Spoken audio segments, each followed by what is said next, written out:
My name is Mara Alohan Hart, 34 years old. My daughter Lily had been talking about her cousin Brooklyn's birthday since September, and by the morning of the party, her excitement could have powered the car. She sat in the passenger seat, smoothing the hem of her yellow dress for the fifth time, the same color she'd chosen for the decoration she'd helped design. Her notebook with color-coded sketches was on her lap, ribbons peeking out of the side. "Do you think she'll like my gift?" she asked. "She'll love it," I said, smiling even though I wasn't sure of anything anymore. 3 years after my divorce, I'd built what I thought was stability, a programming job that paid well, a tidy house, and enough savings to keep my small family comfortable. I wanted Lily to have what I never did, belonging that didn't depend on performance. So when my older sister Amber announced her daughter's birthday extravaganza, I offered help, money, time, whatever would keep the peace. For weeks, Lily and Amber's daughter had worked side by side. Brooklyn picked the theme, the colors, the cake design. Lily made lists, drew centerpieces, and spent every allowance dollar she'd saved on ribbons and a personalized topper she'd found online. She even handed Brooklyn an envelope of crumpled bills and coins, $150 of her savings, because Brooklyn had told her, with that bright, self-assured smile she inherited from her mother, that everyone's pitching in. Amber called it a group effort. I called it another line in the family ledger I'd been balancing my whole life. When we turned onto Amber's street that morning, Lily gasped, then frowned. The street was empty. The balloon arch that had been there yesterday was gone. No cars, no chatter, no scent of cake in the air, just a deflated streamer tangled on the mailbox, flapping in the wind like an afterthought. "Are we early?" Lily asked, leaning forward. "Maybe," I said, though we were already 10 minutes late. She was out of the car before I could unbuckle, the gift bag bumping her knees as she ran up the porch steps. She rang the doorbell once, twice, 3 times. Silence. "Maybe they're hiding," she said, half laughing, "like a surprise entrance or something." "Could be," I said, though my stomach didn't buy it. I stepped onto the porch beside her. The curtains were drawn. Inside looked dim, abandoned, the kind of quiet that feels intentional. Lily pressed her face to the glass. "I see balloons," she whispered. There were balloons, old ones half deflated, left behind like scraps from a celebration already finished. I pulled out my phone. There was a new message from Amber, 5 minutes ago. Change of plans, close family and Brooklyn's friends only. That was it, no explanation, no apology. I turned the screen away before Lily could see it. "Maybe they went somewhere else," I said too brightly. "Let me check." I stepped off the porch, pretending to scroll through my contacts while my pulse hammered. I called. Amber picked up on the second ring, her voice cheerful, practiced. "Oh, Mara, you got my text?" "I saw it," I said, keeping my voice low. "Amber, what happened?" We decided to keep it small. You know how kids are. Brooklyn wanted a different vibe this year.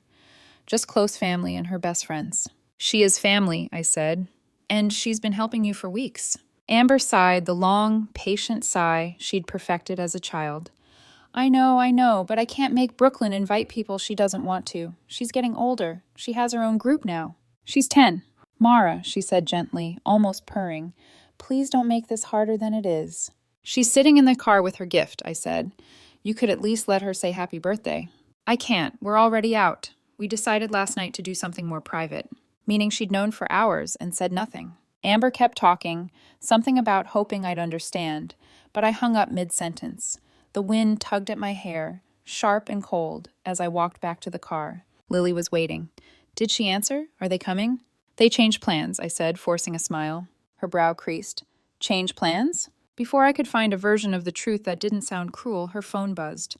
Brooklyn's name lit the screen. New story. Lily tapped it. Laughter, candles, balloons.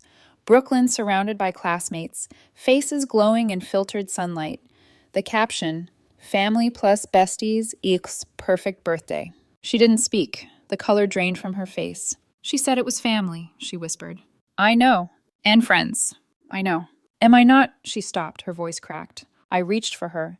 She pulled away, then collapsed against me, shaking. I held her as she sobbed, whispering the lies parents tell to stop the bleeding. "It's fine. We'll make it up to you. People can be thoughtless." The gift bag slipped from her lap onto the floor. The tissue paper fluttered like surrender. When the sobs quieted, she whispered, "Why would they do that?" I didn't have an answer. I just tucked her hair behind her ear and said, "You didn't do anything wrong." She nodded, though she didn't believe me. We sat there in the car, staring at the dark house like it might apologize. That night, the message stayed open on my phone. Close family and Brooklyn's friends only. I reread it until the words blurred. It wasn't new. Not really. Amber had always been the center of gravity in our family, the one Mom praised, the one Gary bragged about, the one who turned every shared thing into her stage. I was the quiet one, the reliable one, the one who paid attention while everyone else performed. When Dad left, Mom called Amber her rock. When Gary arrived, he called Amber his favorite girl. I learned to fill silence with responsibility. Even as adults, nothing changed. Amber married Brandon, who thought the sun rose when she smiled. I married Michael, steady, kind, allergic to drama. We both had daughters 6 months apart, but the symmetry stopped there. Brooklyn sparkled, Lily watched. Brooklyn led, Lily followed. Amber said it was harmless. She's particular, she'd laugh. She likes things done her way. And I let it go, every slight, every imbalance, because peace was easier to fund than to fight for. Until today. After Lily fell asleep, I sat at the kitchen table and opened the shared family account on my laptop. The numbers blinked like a confession. My deposits, Amber's withdrawals, Brandon's periodic $50 gestures. The fund was supposed to be communal, a pot for holidays, birthdays, vacations. In reality, it was a subsidy for Amber's sparkle. My cursor hovered over the transfer button. I didn't move the money. Not yet. I just stared at the balance and thought about fairness. Then I opened a new browser tab and typed kids' party venues near me. The search results filled the screen. Community halls, indoor playgrounds, magician packages. I clicked through them, each click steadier than the last. When Lily came into the kitchen for water, she saw the laptop. "Why are you looking up magicians?" "Because," I said, closing the tab with a small smile, "you and your friends deserve a party that actually exists." "Like Christmas?" "Exactly like Christmas. You'll help me plan it." Her eyes widened. "Can I invite everyone?" "Everyone," I said, "except Brooklyn." She hesitated. "She'll be mad." "Good," I said, smiling over my coffee. "She can call the complaint department." Lily laughed, the sound rough from disuse. "You're really doing this?" "Oh, very." When she went back to bed, I sat there a little longer. The house was quiet except for the hum of the refrigerator and the distant ticking of the hallway clock. For the first time in years, the silence didn't feel like punishment. It felt like planning. I picked up my phone and texted Madison, my oldest friend, the one who'd stood by me through my divorce and every family incident that followed. "Coffee tomorrow? I need advice." The typing dots appeared almost instantly. "Always. What's wrong?" "Everything," I wrote. "But I'm fixing it." Madison chose the cafe 2 blocks from her office, the kind with chalkboard menus and the murmur of people telling the truth more easily than they do at home. She slid a legal pad across the table like a scalpel. "Walk me through it," she said. I told her about the empty house, Amber's text, the story that broke Lily's face. Madison's jaw set as if she were bracing for impact that had already happened. "Step 1, she said, tapping the pad. "Document. Screenshot the text. Save the story if you can. Step 2, audit the shared account. You do not need to justify your generosity. You need to measure its cost. And step 3, decide what fair looks like for you and Lily, then enforce it as if it were a boundary on paper." She said it like a prescription, and I took it like medicine. That night, after Lily fell asleep, I opened the shared family account again. The screen glowed in the kitchen darkness, reflecting off the window like a second pair of eyes. Date by date, I followed the trail. My deposits marching in neat, responsible intervals, Amber's withdrawals flaring around events that somehow always centered her, Brandon's sporadic $50 cameos like confetti after the parade. I opened my spreadsheet. Columns for date, amount, memo, beneficiary. It read like a diary written in numbers. Caterer, Brooklyn rehearsal cake test, balloon arch deposit. Decor vendor, with no vendor listed. I clicked each memo, saved the receipts I could, and made a note when there wasn't one. When the total for the last 3 months populated, I had to stand up. The number sat there, solid, objective, the way a judge sits. I put my palms on the cool counter and breathed until my heart slowed. I did not rage. I did not cry. I looked at the truth, and the truth looked back without flinching. Then I opened a new tab, venue. I booked the community hall with the vaulted beams and the good parking. I added the magician package, the cookie station, a DJ with a clean playlist. I typed a note. Green and gold theme. Bright, not glittery. I paid the deposits from my own account, the one that didn't fund other people's emergencies disguised as wishes. I woke Lily in the morning with hot chocolate and a stack of brochures. Project manager, I said. You in? Her eyes widened. Really? Really. We chose invitations. Simple, clean, a snowflake that looked like geometry you could trust. We built a guest list in the same group thread Amber used for Brooklyn's party, removing one name. Lily watched my hands as if I were defusing a bomb. Everyone? She asked, voice small. Everyone, I said, except Brooklyn. She swallowed. Okay. I hit send. Holiday fun for the kids. Games, cookies, cocoa. See you there. The thread lit up in seconds. So fun. We're in. Kids will love this. Bless you for organizing. It took 10 minutes for the second wave to arrive. Amber's name pulsed on my screen like a siren. Mara, I assume this is a joke. No joke. You invited everyone but my daughter. Correct. A typing bubble. Gone. Returns. You cannot punish a child. You left a child crying on a porch. She switched to voice. I let it ring twice and answered. You're being ridiculous, she said, not bothering with hello. Her tone was the same one she used when we were 12, and she found my hidden stash of allowance.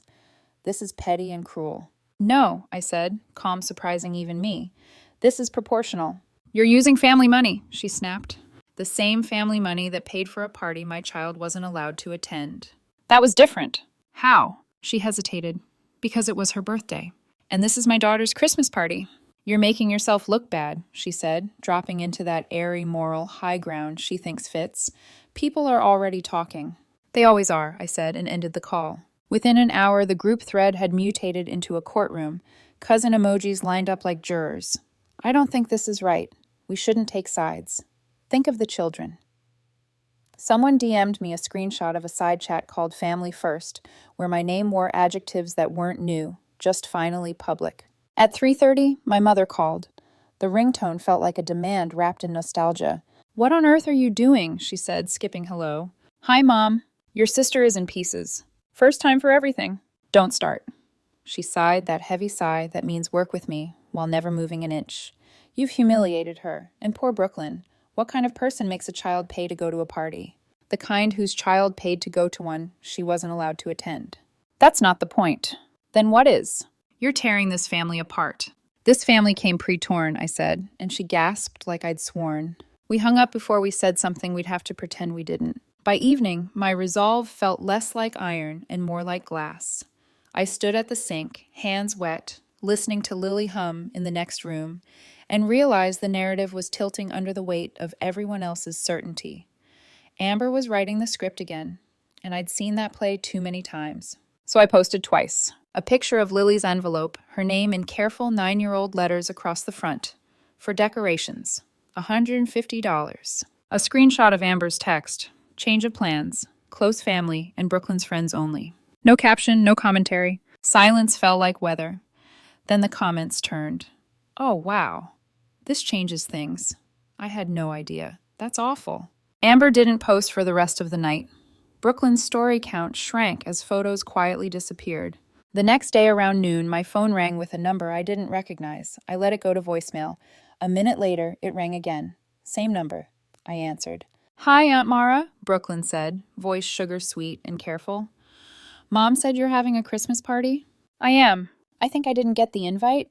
I think you did, I said. Silence, then a brittle laugh. So, can I come? Yes, I said. Another pause. I can?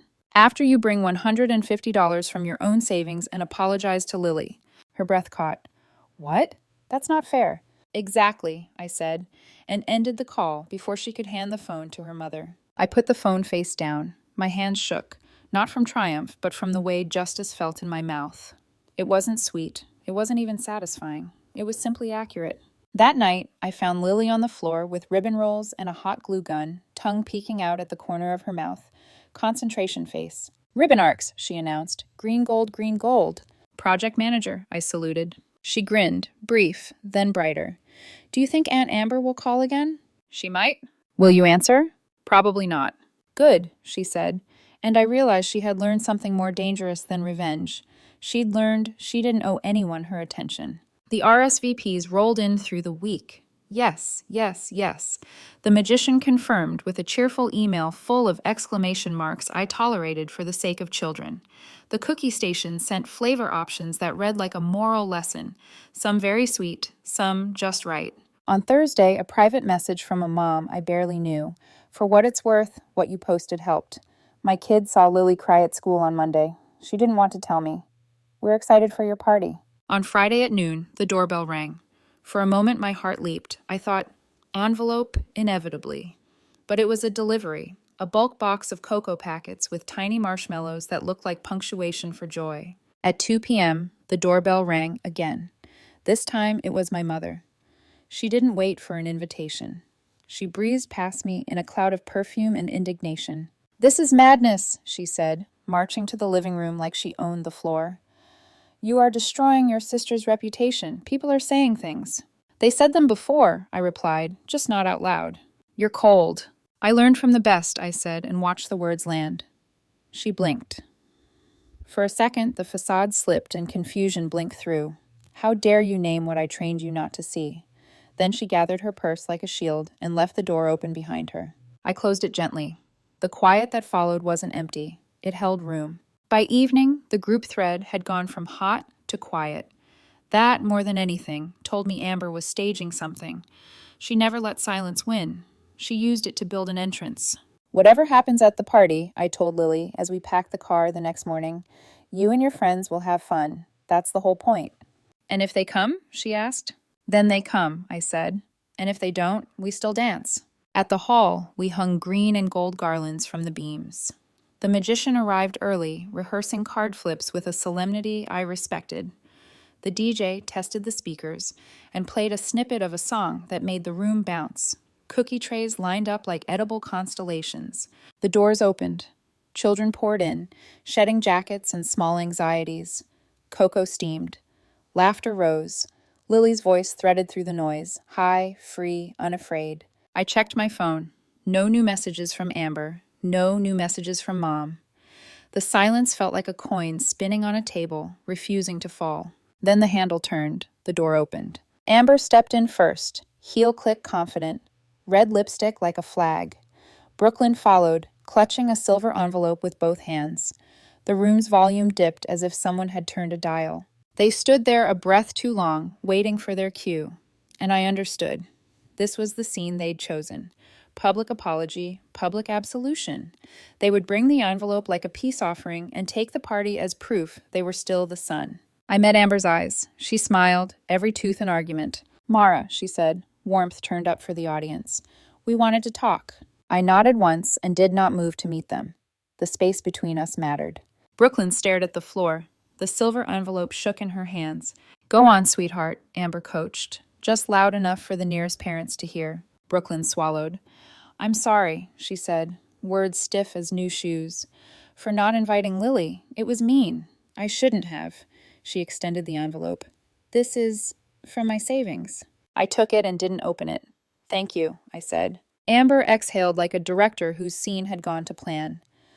"We're all good now," she announced, eyes sweeping the room. "So she can stay." I looked at Brooklyn, not Amber. "That isn't up to me," I said. I turned to the parents, to the kids watching with the hawk attention children save for moments when rules are being written. "What do you think?" A murmur. A mom near the cookie table shook her head slowly. "After everything? Not today." A few kids whispered no under their breath, not cruelly, just certain. Amber's smile cracked at the edges. "You're really going to make a show of this?" "You made one when you left a child crying on a porch," I said. She bristled. "Then give us the money back." "No," I said. "My daughter paid you and never got a party. This isn't revenge. It's a refund." Brooklyn's face crumpled. The tears were real this time, not rehearsed. Amber grabbed her hand. "Come on, sweetheart," she hissed. "We don't need this." They turned and left through a quiet so complete it felt like respect. The door closed behind them. The DJ, bless him, nudged the volume up one notch as if the room itself had decided to move forward. Lily appeared at my side with frosting on her cheek, eyes wide, an unasked question hovering. "Dance," I said softly. "We'll talk later." She nodded and ran toward the music like it was a field, and she finally remembered how to run. The music returned slowly, like the party had been holding its breath and finally remembered how to exhale. The lights shimmered over the green and gold streamers, and the magician, sensing the shift, took the mic and said, "Well, let's make something disappear. How about bad vibes?" The crowd laughed. The spell broke. Lily was already back at the cookie table, cheeks pink, frosting on her sleeve, her eyes bright in a way I hadn't seen in months. She was dancing with two classmates, their hands linked in a small spinning circle. The sound of her laughter floated above the music, clean and unguarded. I stood near the door for a moment, still holding the silver envelope. It felt heavier than it should have, as if it contained more than money. Apology, performance, consequence, all folded into neat edges. I slipped it into my purse without opening it. Parents came up one by one, murmuring things like, "You handled that well," or "Good for you," or "That must have been hard." Their sympathy was quiet but unanimous. No one defended Amber. No one looked away. And yet, as I smiled and nodded, a question kept whispering in the back of my mind. Had I gone too far? By the time the magician finished his last trick, the tension in the room had melted. Kids were chasing balloons, adults were sipping cocoa, and Lily was running the prize table like she'd been born for event management. When it was over, we cleaned up together. Paper plates stacked, garlands untangled, crumbs swept. The hall smelled like sugar and new beginnings. Lily handed me a cookie shaped like a star. "Was that bad?" she asked. "What do you mean?" "Making them leave." Brooklyn cried. I looked down at her, at the way she worried the edge of her cookie like she was smoothing guilt she didn't deserve. "It wasn't bad," I said carefully. "It was fair." She thought about that, brow furrowed in the way she did when solving a math problem. Then she smiled a little. "Fair feels better than nice." I smiled back. It usually does. We loaded the last of the supplies into the car. When I reached into my purse for the keys, my hand brushed the silver envelope. I took it out, weighed it in my palm, then set it on the counter next to the leftover cake. "Put it toward next year's decorations," I told the staff when they came by to lock up. Outside, the air was crisp. The night sky was clear, stars sharp and close enough to count. Lily hummed beside me, a tune I didn't recognize but didn't need to. For once, there was nothing left to explain. The next few days were a strange quiet. No calls, no texts, no gossip from the family thread. Just silence, the kind that used to feel ominous but now felt like peace. Then, one morning, I found a single voicemail waiting on my phone. Amber's voice, brittle and trembling. "You embarrassed me. You turned everyone against us. I hope you're happy." A pause. "Mom says you've changed." I deleted it without finishing. Some messages are meant to expire unheard. January came and went. Lily's world bloomed like it had been waiting for light. She joined the art club, started eating lunch with a group of girls who made her laugh so hard she came home breathless. She didn't talk about Brooklyn. She didn't need to. One afternoon, she came home holding a flyer. "They're doing a talent show. I want to do something." "What kind of something?" She grinned. "Magic tricks." The irony almost made me laugh. "The magician from the party inspired you?" "Yeah," she said. "He made people happy, even when things were awkward." I nodded. "Then do it." Watching her practice in the living room, cards flashing, coins vanishing, her voice rising with confidence, was like watching a door close on everything that had hurt her. A few weeks later, I ran into my mother at the grocery store. She was in the baking aisle, comparing brands of flour, her lipstick faded, her eyes weary. When she saw me, she hesitated, then forced a smile. "Mara," she said. "Mom, how's Lily?" "She's good." A pause. "I saw the pictures from the party. It looked nice." "It was?" I said simply. She adjusted the strap of her purse. "You know, your sister isn't herself lately." "Maybe she's finally meeting herself," I said. Her mouth tightened. "You've always been cruel when you think you're right. And you've always been silent when you should have spoken." We stared at each other across the row of cake mixes until she broke first, turning away. "Family should forgive, Mara." "Forgiveness needs truth first," I said. She didn't answer, just walked away, her cart squeaking down the aisle. That night, I sat on the porch while Lily practiced another card trick inside. The street was quiet, the air heavy with rain that hadn't started yet.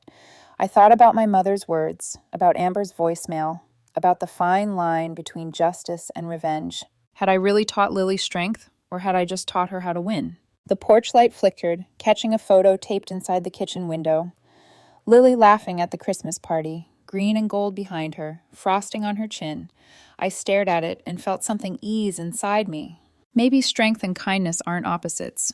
Maybe they're just lessons learned in different seasons. 2 weeks later, I received a letter. No return address, but the handwriting was unmistakable. Amber's cursive, sharp as always. I considered throwing it away, but opened it anyway. Mara, I've been thinking about what happened. Maybe you were right. Maybe I went too far. Brooklyn's still angry. She misses Lily. I miss you too, in my own way. I know you don't believe that, but it's true. I don't know how to fix it. No apology, not really. Just a confession wrapped in pride. I folded the letter neatly and slipped it into a drawer beside a photo of me and Lily at the party. For the first time, I didn't feel the need to reply, because fixing it wasn't my job anymore. 6 months later, the house had settled into a rhythm that finally felt like living, not recovery. Mornings began with sunlight pooling through the kitchen window while Lily packed her lunch and hummed whatever song her friends were obsessed with that week. I'd make coffee, listen to her chatter about school projects, talent show rehearsals, and new inside jokes I only half understood. Her voice carried an ease I hadn't heard since before the party, the kind that belongs to children who trust the world again. I'd stop sometimes just to watch her, the way her shoulders no longer curled inward, the way she laughed without checking who was listening. Freedom looks small when it starts, but it grows fast once you let it breathe. After she left for school, I'd walk through the quiet house. It wasn't silent in that heavy, hollow way anymore. It was the soft quiet of peace. Amber hadn't called since her letter, and I hadn't responded. Mom tried twice, once on my birthday, once by accident. But both times, the conversation ended before it began. "You'll regret this distance one day," she'd said. Maybe she was right. But I'd already lived too many years mistaking proximity for love. Sometimes I heard updates through friends. Amber and Brandon had downsized to a smaller house. The family fund was officially dissolved. No more shared accounts, no more unspoken hierarchies masked as generosity. Brooklyn had changed schools for a fresh start. Everyone knew that meant shame disguised as opportunity. The thought didn't make me gloat, it just made me tired. In early June, the talent show finally arrived. Lily spent the week perfecting her routine, card tricks, a coin vanish, and one dramatic reveal that made her giggle every time. When we arrived at the school gym, I sat near the back, trying to look casual while my heart thrummed like a metronome. When they called her name, she walked onto the stage wearing a little black vest and a paper top hat she'd decorated herself. Her hands trembled, but her smile didn't. "Magic," she said into the microphone, "isn't about fooling people. It's about reminding them to look closer." The audience laughed softly, charmed. Then she began. The cards danced between her fingers. Coins vanished. Ribbons appeared from nowhere. When she finished, the applause was loud enough to fill every space I'd ever tried to fill with approval. Afterward, she ran into my arms, breathless. "Did I do okay?" "You did more than okay," I said, my throat tight. "You made something disappear." "What?" she asked, eyes wide. "Doubt." She beamed, and for the first time, I realized I wasn't just raising her anymore. I was learning from her. That evening, after dinner, I found Lily sitting on the porch with her backpack open, sorting through the cards from her trick deck. "Can I tell you something weird?" she asked. "Always." I think I saw Brooklyn at the show. She was sitting near the doors, but when I looked again, she was gone. I paused. "Are you sure?" "Not really," she said. "It's okay if she was there. I hope she's doing better." I nodded, a small quiet pride blooming in my chest. So do I. A week later, I got another letter. This one wasn't from Amber. The handwriting was rounder, uneven. Brooklyn's.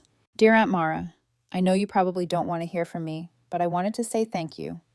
Not for the money, for what you said that day, that it was a refund, not revenge. I didn't understand it then. I think I do now. I'm sorry for what I did to Lily. I was mean because Mom said it didn't matter. It did. It really did. Tell Lily I hope she wins her next show. I'm trying to be better." No return address, no signature beyond her first name. I folded the letter and slipped it into the same drawer as Amber's.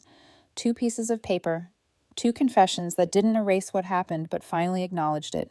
Maybe that was enough. That night, after Lily went to bed, I sat on the deck.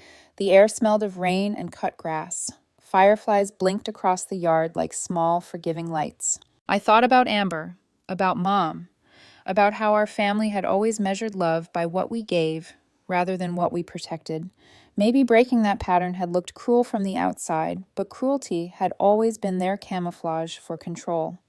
I had simply stopped playing the part. The question still lingered, though, the one that had kept me up on the worst nights. Did I go too far or not far enough? I watched the stars flicker and decided the answer didn't matter anymore. I wasn't measuring my choices against their expectations. I was measuring them against the peace they'd finally bought. Inside, Lily stirred, murmuring in her sleep. I listened for a moment, then smiled. Some nights I still replayed the scene: the porch, the locked door, her small voice asking if she wasn't family. The memory no longer burned. It taught, it reminded, it warned. I whispered into the dark, "You'll never knock on a closed door again, baby." The fireflies flashed in response, and the wind shifted, cool and kind. I closed my eyes, and for the first time in a long time, I didn't wonder what my family was saying about me. I didn't need their version of peace. I already had mine. Because sometimes doing the right thing costs you the people who taught you how not to. And that's still a bargain worth making.